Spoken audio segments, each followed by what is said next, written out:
Hi friends. சட்டமன்றம் அப்படிங்கிறது மக்களோட பிரச்சனைக்கு தீர்வு காண்ற இடமா, இல்ல ரெண்டு அரசியல் கட்சிகள் கேலி செய்து சண்டை போடுற ஒரு மேடையா?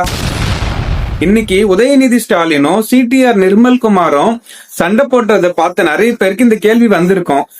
மக்கள் சட்டமன்ற உறுப்பினரை தேர்ந்தெடுத்து அனுப்புவது விவசாயிகள் பிரச்சனையை பத்தி பேச, மின் கட்டணம், விலைவாசி உயர்வு, கல்வி, மருத்துவம், வேலை வாய்ப்பு, காவேரி நீர் பிரச்சனை, இந்த மாதிரி நிறைய பிரச்சனை இருக்கு. ஆழமா விவாதம் நடத்தி தீர்வு காண்றதுக்காக தான் சட்டமன்ற உறுப்பினரை தேர்ந்தெடுத்து மக்கள் அனுப்புறாங்க.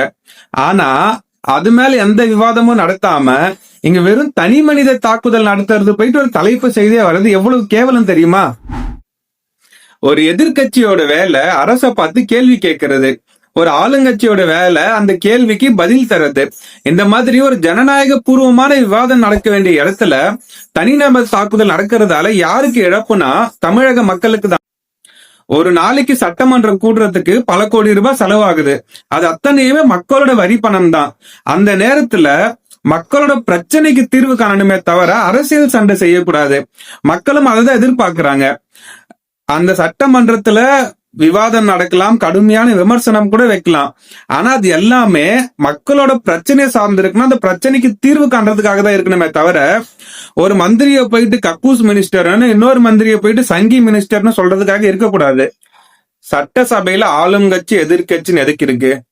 ஆளுங்கட்சி பண்ற தப்ப எதிர்கட்சி சுட்டி காட்டுறதுக்கும், எதிர்கட்சி சொல்ற கருத்தை கேட்டு ஆளுங்கட்சி மக்களுக்கு உண்டான தீர்வை விரைந்து செயல்படுறதுக்கு தான் இருக்குது. ஆனா இவங்க ரெண்டு பேர் என்ன பண்ணிட்டு இருக்காங்கன்னா, இந்த 23ஆம் புலிகேசி படத்துல வடிவேல் வந்துட்டு ஒரு கிரவுண்ட் ஒன்று கட்டி விடுவாரு ரெண்டு பேரும் சண்டை போடுறதுக்கு. அந்த மாதிரி தான் இவங்க திமுகவும் தாவேக்கவும் சட்டசபை ஒரு கிரவுண்டா நினைச்சுக்கிட்டு நீ பெரியாளா நான் பெரியாளா வா அடிச்சு பாத்துக்கலாம் டெய்லி சண்டை போட்டுட்டு இருக்காங்க. நம்ம அதிமுகவையும் பாமகவையும் பாராட்டியே ஆகணும். ஏன்னா சட்டமன்றத்துல நேரலையில பாக்குறாங்களா, அவங்களுக்கு கண்டிப்பா ஒரு விஷயம் புரிஞ்சிருக்கும். தினமும் எடப்பாடி பழனிசாமியும் சௌமியா அன்புமணியும் தான் மக்களுக்கு உண்டான பிரச்சனையை பேசிக்கிட்டு இருக்காங்க. அதுக்கு தீர்வு வேணும்னு கேட்டிருக்காங்க. மக்கள் பிரச்சனை உண்மையானவே மக்கள் பிரச்சனை. சவுதி அரேபியால தமிழர்களை வந்துட்டு கொன்னுட்டாங்க, கர்நாடகால கொன்னு இருக்காங்க. இத பத்தி நம்மளோட தமிழக அரசு எந்த கேள்வியும் கேட்கல, எந்த பதிலும் சொல்லல.